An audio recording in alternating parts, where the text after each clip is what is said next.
रंजानाय माने रंजानाय गोदान बोसोर मोननाया जोबोद रंजाथाव माने फैदो अब्ला जों थांनोसै रेडि जाबाय न'निफ्राय मा जाखो बिमा mummy are you ready to go थांनो रेडि जाबाय एकखौसो लायो जों पिकनिक जाहैनायसै होनदो मम्मी दे औ बेजों खेबगोन वाव जों स्कुटिजों थांनायसै लोगोफोरनि बे स्कुटिजोंनो आस्ते थांनायसै माने अट' माबा माबि लामा इसेबां दैलांबारिनि लामा बारा थिग जानाय नङा आस्ते थांनायसै इस दे आंखौ खेबदों दे खेबदो अब्ला रेडि माने रेडि गाखोबाय हिन्जावा एसे हाय होनदोब्रा ओहो भेरि गुड ओमफ्राय नानिया नानि हाय गुड दे औ थांनायसै होमब्ला नैबे स्कुटिजोंनो आवगायबाय होमब्ला माने ओंखारबाय दाने मा होनला गेजेराव नानिया गैले माने बिराद गेलेबोना बिबैनो बाहोथ'बाय आरो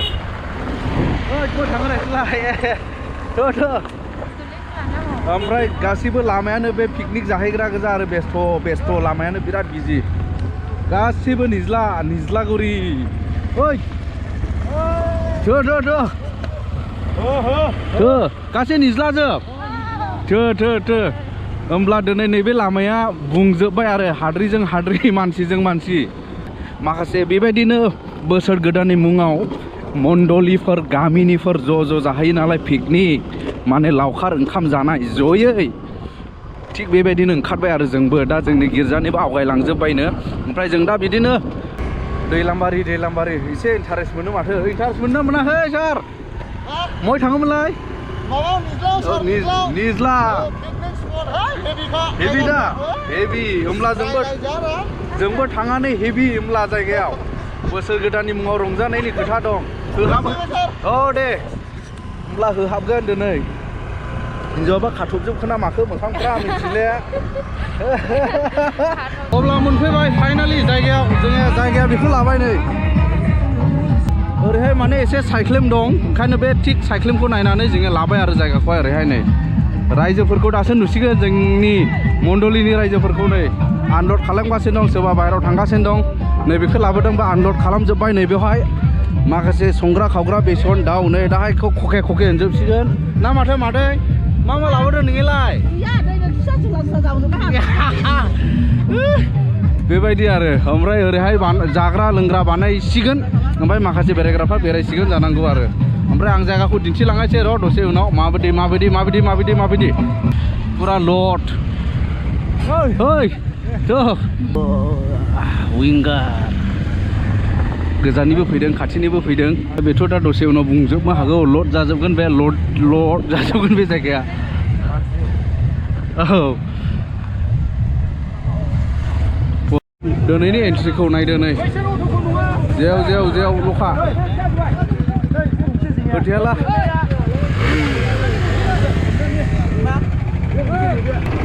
माथो दामख'वाखै नोंसिनिया मेसिनाखौ थिखांबोना लाबोजोबदों नोंसिनिया महायनि नोंसिनिया खाग्राबारि जाव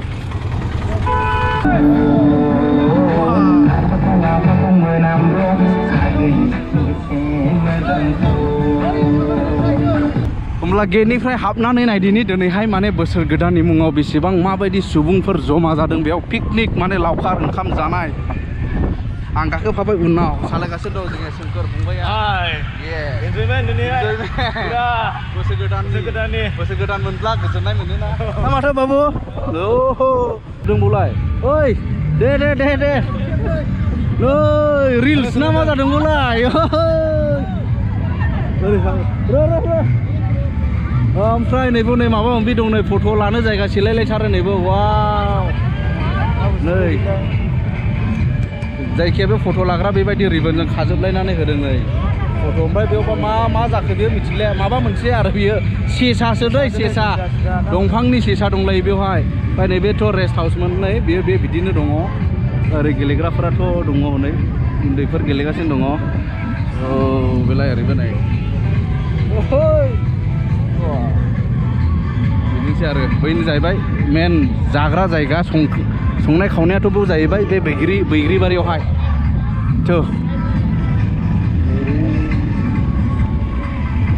फट' औ ओमफ्राय ओरैहायथ' दै दं जाहैबाय निज्ला दै ओमफ्राय बै बे न' लुनानै दोननाय फिसा बैयावहाय होमब्ला जों एसे हाबलांबावनि ओमफ्राय निज्लागुरियाव ओरैबायदि मोनफैगोन माने ओरैबायदि गथ'फोरनि थाखाय गेलेग्रा मोनफैगोन आरो बेबायदिनो गाखोयो आंलाय नुवाखै जोंनि फारसेयाबो दङ नै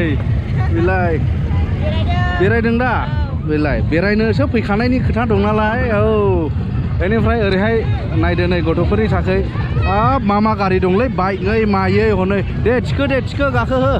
ओइ बेसेबां लायो बेनो थिखांग्राया ओइ ब्रादार बेसेबां लायो हा 50 आयु 50 दे ओइ सोरबा हमलायदों नै आसल बियो हिर'सो हिर' ओइ ओमफ्राय ओरै दंबावो नै माजाद माने जोंथ' गोदो गाखोफेरनो मोनखायाखसै बिदिखौ कैसा है दाम प्राइस 50 रुपिस 50 थाखा नै बेखौहाय निज्लागुरियाव फैयोब्ला गथ'फ्रा बेबायदि रंजाफैनो हायो आरो दे नै ओइ बौनिबा मा नै मथु पथलु गोनांलाय बेयाव बाज्ल'ग्रा ना माथो ए ओरै खय केजिसिम हायो 12 बोसोरसिमनि हाया बेसेबां लायो भागे सासेयाव 50 नैबो गोजौ थाङो आरो बाज्ल'ग्रा ओमफ्राय बेबा मा जाखो बे मा बाबु बे मा बे हा दावहासो दावहा नांग्रा नामा नावखा नावखानो ओरैनो हो सनिया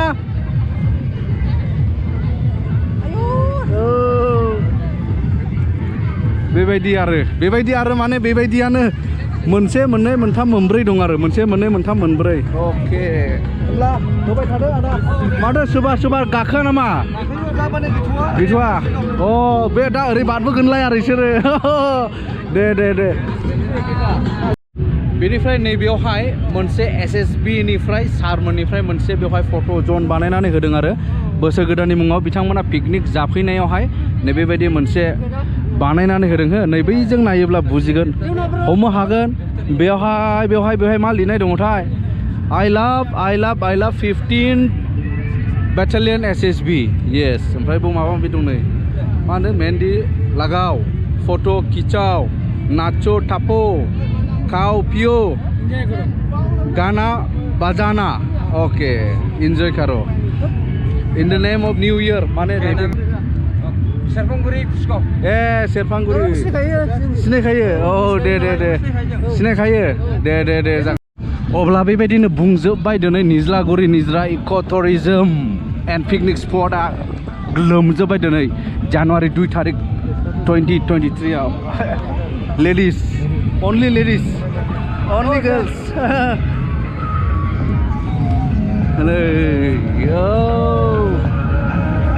बुंजोबबाय ओरै गोमजोबबाय नै ओइ सोरबा बिदिनो स्क्रिन खोंथेबाय नै एसे प्राइभेटलि बाहायनांगौ नालाय ओइ बेनो नै बेसेबा गिदिर फांसनसो जाफैदों इसोरनिलाय बाव फांसन सोरनिबा फांसनजों समान ओइ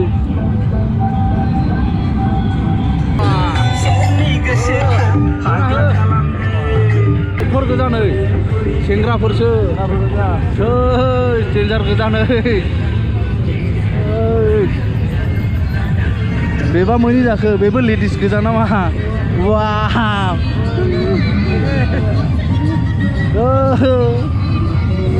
ओरै गिदिंलै इसखौ राउन्ड हो आसल गोजा माने हांनाय नै जोंनिबो होथेबाय होमब्ला स्क्रिन होथेजोबबाय नै जोंनिबो ओ फ्रेंकलि मा जादों मामे नै आयं माथो जादों नायनि ए बादाम निज्लागुरिनि मोनसे मोजांथार मोनसे फेसिलिटि दंबावो बेनो जादों गराय गाखोनाय नायनो हागोन ने ओइ बाबु मोजां बेसेबां लायो बेसेबां 50 बेसे गोजान गिदिङो ओरै राउन्ड 50 थाखानि जों बायदिया गाखोनो हाया जों बायदिया गिदिराव बे फिसा नै बेफोर गराइखौ गाखोनो मोनो जाहैबाय बेसेन होनानैसो मोनगोन नै एक्सपिरियेन्स खालामनो हाया आरो गराइ गाखोनाय 50 थाखानो राउन्ड मोनसे नै गुफुर सोरनि चइस गराइ गुफुर ओमफ्राय नैबे जारोमरोम नै बेबायदि बेलाय नै वाव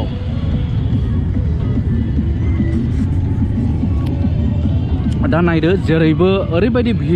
भिर माखौथ' आं बुङाब्लाबो जाबाय नोंथांमोना नुगासिनो दङ बेसेबा गिदिर मेलाजों समान नैबे निज्लागुरि पिकनिक स्पट दिस इज 2023 सेलेब्रेसन नायदो रायजोफोर नायदो देवसिरि राम ना माबासो होनोलै बेखौ स' दिस इज द इन्जयमेन्ट गाखो दे Hei, jore मैदेरनि बोलो होन आं सिङावबो दिन्थिदोंमोन बेखौ दा नायदो नै बयबो रंजाफैनो मोनबाय माने एसे इन्जय खालामफैनो मोनबाय आरो बेखौ माने गावबागाव न'आवथ' थायाना बेफोर बुस्थुआ ओरैबो गारि गोजा बुंजोबबाय नै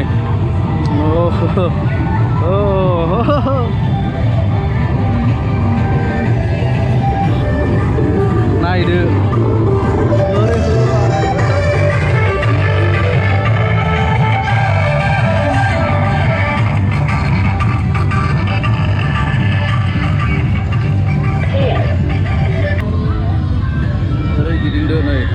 गेदेर गोरलै न'खरै फैनायनि ना बयबो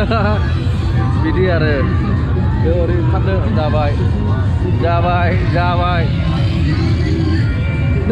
रिमिया बाब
मैगं हाजेनबाय होमब्ला जोङोबो सालाद एसे बोलोफ्रा राखांनानै थांनांगौ ना मैगं मामि बेलाय गारिजों दै लायदोंमोन जोङो दैया जोबोद गोनांथार दैयाखौहाय माने जोङो ड्रामाव दैसेयाव थिखांना लाबोबाय नै बेदनाखौबो सुनानै लाबोखाबाय नामा आदै बेदना बेनो खय केजि मोनलाय मा होनायसो बरिया बिसोरनोसो जोङो मावख्रुबग्राफ्रा गोदो बेंगलराव 12 बोसोर सेफ मावनायसो जाबजुबना जोंहा आदैनोसा बेंगालरनि एक्सपिरियेन्स दङ लाब्रा होगासिनो दं आरो इयो मायो मादै मायो साखिनि गाजर बिट कफि टमेट' ना टमेट' गैया दे जानायनि सम जाबाय ओमफ्राय रानखांखाबायबो नै दुलारायनो वाब नायदो मेजेम गोजा अमा बिसोर रानहैनो रेडि सेंग्राफ्रा नै खेनिजों मिजिंजों अमा माने बेखौ जाखांला आरो रानबावनो गोबाङै दंखायो ओमफ्राय हरैहाय जाहैबाय दाउ अनेक दाउ बे रेडि माने बेल' रेडि नङा माने जानो बयबो रेडिखायनो माने लाइनाव जिरायजोब्बाय आरो सोरगिदिं नै स' दिस इज बिटिनि आरसिसि मण्डलि हेपि निउ इयार एसे जायगा जायैनि एसे दस्रा रोखोमै जिरायनांबाय माने गेजेरावबो राउन्ड मोनसे सार्कोल मोनसे नै ओरै सोरगिदिं महरखौनोलाय बोरै बार जाजनायबाय रानस्राव मोनलायलांसै सेकेन्ड टिप हेभि होखागोन होनब्ला बोसोर गोदाननि नामाव औ माने रेडि माने जाखानायसै हाखाले उखैबायबो ना ओइ सोमखोरनि बेवहाय जायो वा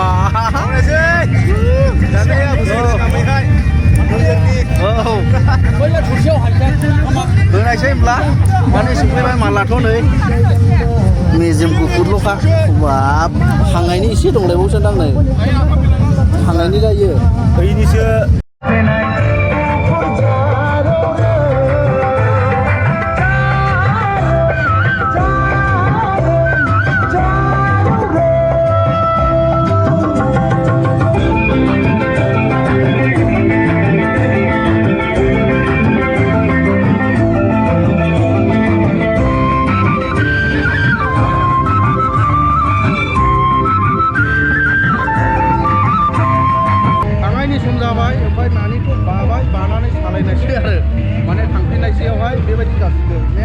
थांनायसै दा थांनायसै वा रेडि हाउस गयिं रेडि थाङो रेडि जाबाय जों होलांनायसै जों नाचते नै चालु होमब्ला बिदाय निज्लागुरि